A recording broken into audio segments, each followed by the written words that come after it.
विलोपन विधि से हल करना सीखेंगे सबसे आसान तरीका से। तो यहाँ पर दो प्रश्न लिए गए हैं, दो समीकरण लिए गए हैं, जिसमें से पहला समीकरण आपका है कि x/2 प्लस 2y/3 + 1 = 0 और दूसरा समीकरण आपका है कि x - y/3 - 3 = 0। तो इस समीकरण को हम लोग विलोपन विधि से हल करेंगे। विलोपन विधि का दूसरा नाम है लुप्तीकरण विधि। आप हमेशा याद रखिएगा कि प्रश्न में आपका विलोपन विधि बोले या लुप्तीकरण विधि बोले तो दोनों विधि जो है एक ही है। तो चलिए हम लोग प्रश्न को सॉल्व करते हैं। तो सबसे पहला समीकरण आप देख रहे हैं कि x/2 प्लस 2y/3 + 1 = 0। तो इसको हम लोग लिख लेते हैं। लिख क्या लेते हैं कि x/2 आप प्लस 2y/3 आप प्लस में 1 = 0। तो जब भी इस प्रकार का प्रश्न रहेगा तो सबसे पहला आपको काम क्या करना है कि इसको रैखिक समीकरण के रूप में चेंज कर लेना है। तो देखिए रैखिक समीकरण का व्यापक रूप जो होता है, रैखिक समीकरण का व्यापक रूप जो होता है कि ax आप प्लस में by आप प्लस में c = 0। ये किसका व्यापक रूप है? तो रैखिक समीकरण का व्यापक रूप जो होता है ax plus by plus c = 0। तो इस समीकरण को ऐसा फोटो में चेंज कर लेंगे और दूसरा समीकरण को भी हम लोग ऐसा फोटो में चेंज कर लेंगे। उसके बाद इसको हल कर लेंगे।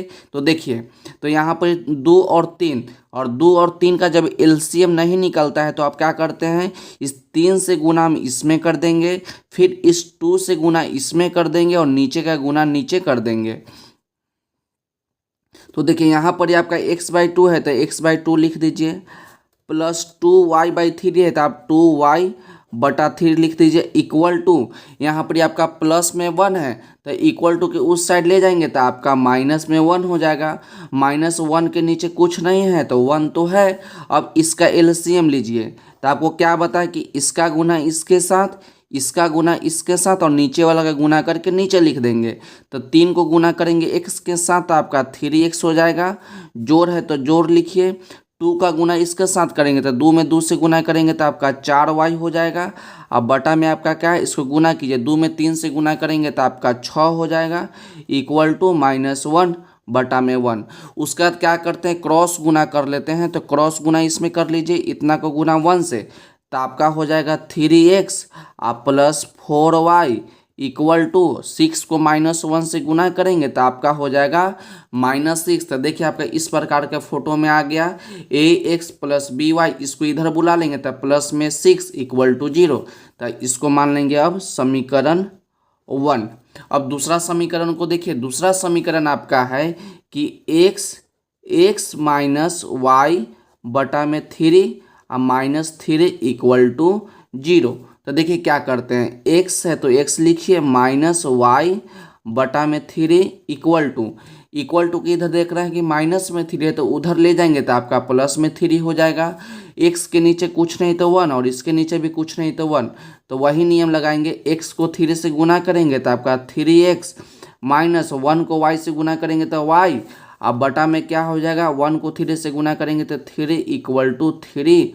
अब बटा में 1 क्रॉस गुना कर देंगे तो 3x -y हो जाएगा। जब 1 से गुना करेंगे इक्वल टू 3 को 3 से गुना करेंगे तो आपका 9 हो जाएगा। अब लिख देंगे समीकरण 1 और समीकरण 2 यहाँ पर ही हो गया।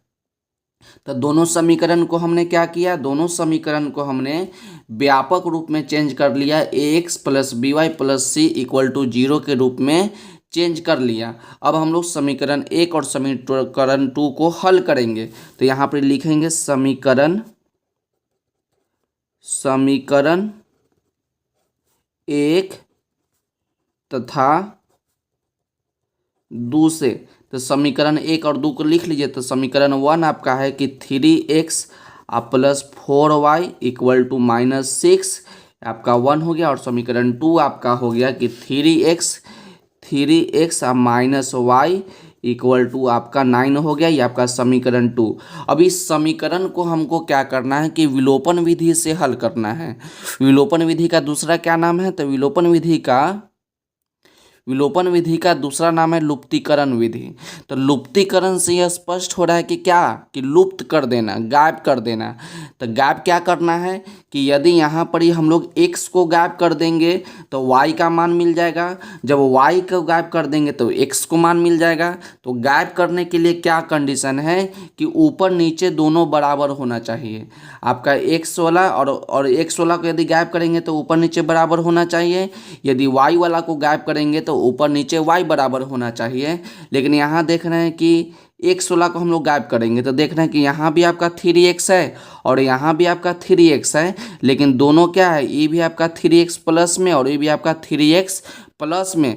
तो हम लोग नीचे वाले समीकरण के चिन्ह चेंज करते हैं। तो आपका 3x प्लस में है तो हम लोग माइनस करेंगे। हम लोग x16 को गायब कर रहे हैं, किसको गायब कर रहे हैं, x16 को। तो आपका 3x प्लस में है, ये आपके बगल में कुछ नहीं तो प्लस, तो आपका माइनस हो जाएगा।